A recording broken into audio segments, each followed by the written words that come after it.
I come, you can't hide. Gonna find you and take it slowly. Ready or not, here I come, you can't hide. Gonna find you and take it slowly.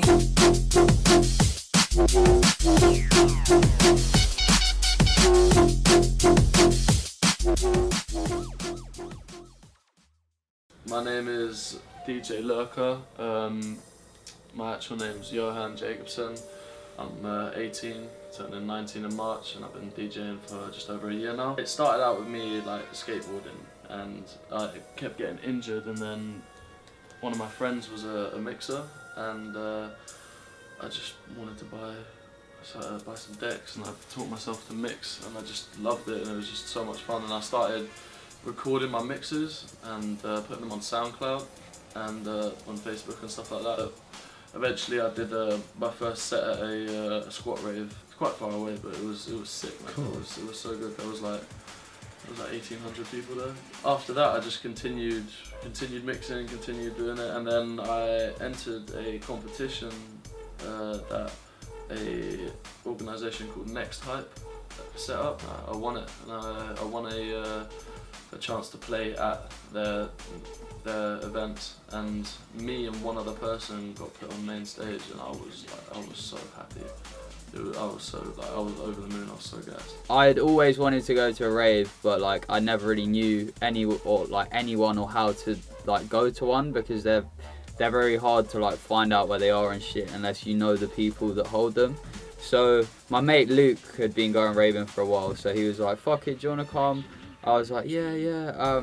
So then we got on a train, went to Star Lane, which is in like Mile End, and then I just remember being like in this really dark street and like walking over to this rave, and I was actually like really freaked out, to be honest. I was a bit like, me and Tom were a bit like booked out, we're like, what's going on? And then we get inside this building, and it's basically just like this massive warehouse, and you get like a little, quite like a security team. They take your money, like £10 or whatever, and then just tap you down, and you're in the rave, but you can't really leave until the morning. Rave is an abandoned warehouse, and actually no, not necessarily an abandoned warehouse, but an abandoned building.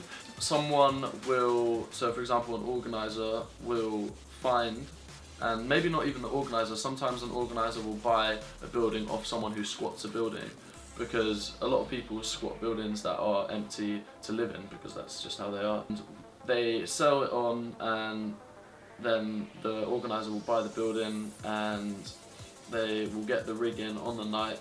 The rig is like the sound system and the sound equipment. They make it seem like it's been organized by putting everything in place. So you have a sound system, you have places to get your necessities, you have places to go to the toilet as well. I've always been into drum and bass. My mum used to go raving when she was pregnant with me, so I was literally in her stomach, and she used to go to raves, and just go raving with my dad. And then my dad was a drum and bass DJ, and so was my mum, so they sort of met like in the scene, and I guess they just used to always play drum and bass when I was younger. So like, but it was weird because I was like the only person that listened to it, and then I went to my first rave and like everyone listened to it, and it was sick. I really enjoy drum and bass, and I believe that anyone who doesn't enjoy drum and bass, it's not necessarily because they're dickheads or they're weird or they're like not cool, but everyone has their own personal preference to what rhythm they can move to and what rhythm they can like enjoy themselves in. And a lot of people will find that drum and bass is nice because you can move back and forth to the music. It has a constant beat that you can have in your mind on top, but you have everything else, like all the extra sounds, all the extra effects, the MCs, etc, etc. And if you don't like it, then that's fair enough, you don't like it. But if you do like it, you understand the concept of it, and the concept is just to make everyone, like bring people together and make everyone happy. Yeah. It's definitely a really particular sort of genre of music because it's really fast paced, but mainly because of the sounds. Like just incorporates loads of screechy synths rather than like using like sweet and melodic guitar or grand piano, a lot of the time it's just really butter scrunchy sounds that have been fucked with like on so many levels. I don't know, I always just thought like my dad used to always describe like drum and bass sets as like being on a train. You go from like a DJ will play like one set of tunes that have this one sort of vibe, and then they'll go into like this whole different place. And I think that's what's really cool about music, is there's so many different sounds and like textures that you can take your audience on a sort of journey with what you play. You have the power to like drop a track that you know will create a certain amount of hype.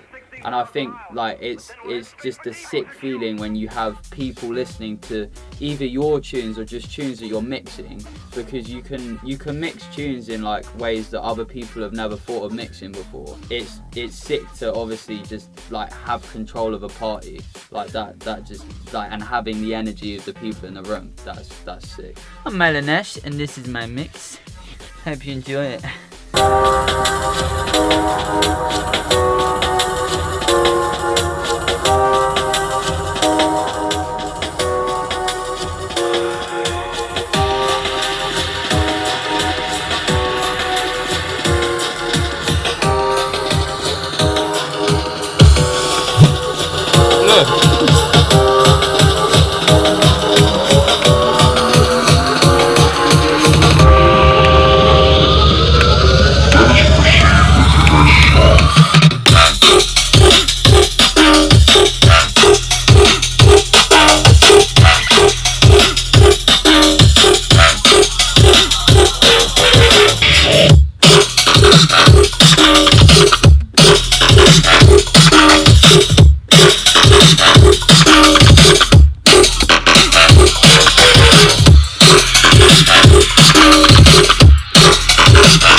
If I could sum up drum and bass in one word, it would probably be like, it's just different. Like it's different because nothing compares to it. In one word.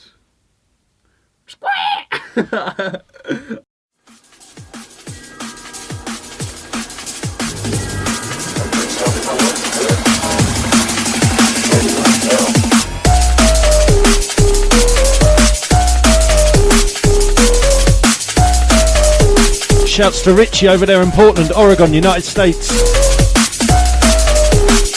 Lewis Coppins is saying big up all the Kent crew. Josh Keeman, all the Newcastle Massive, I see ya.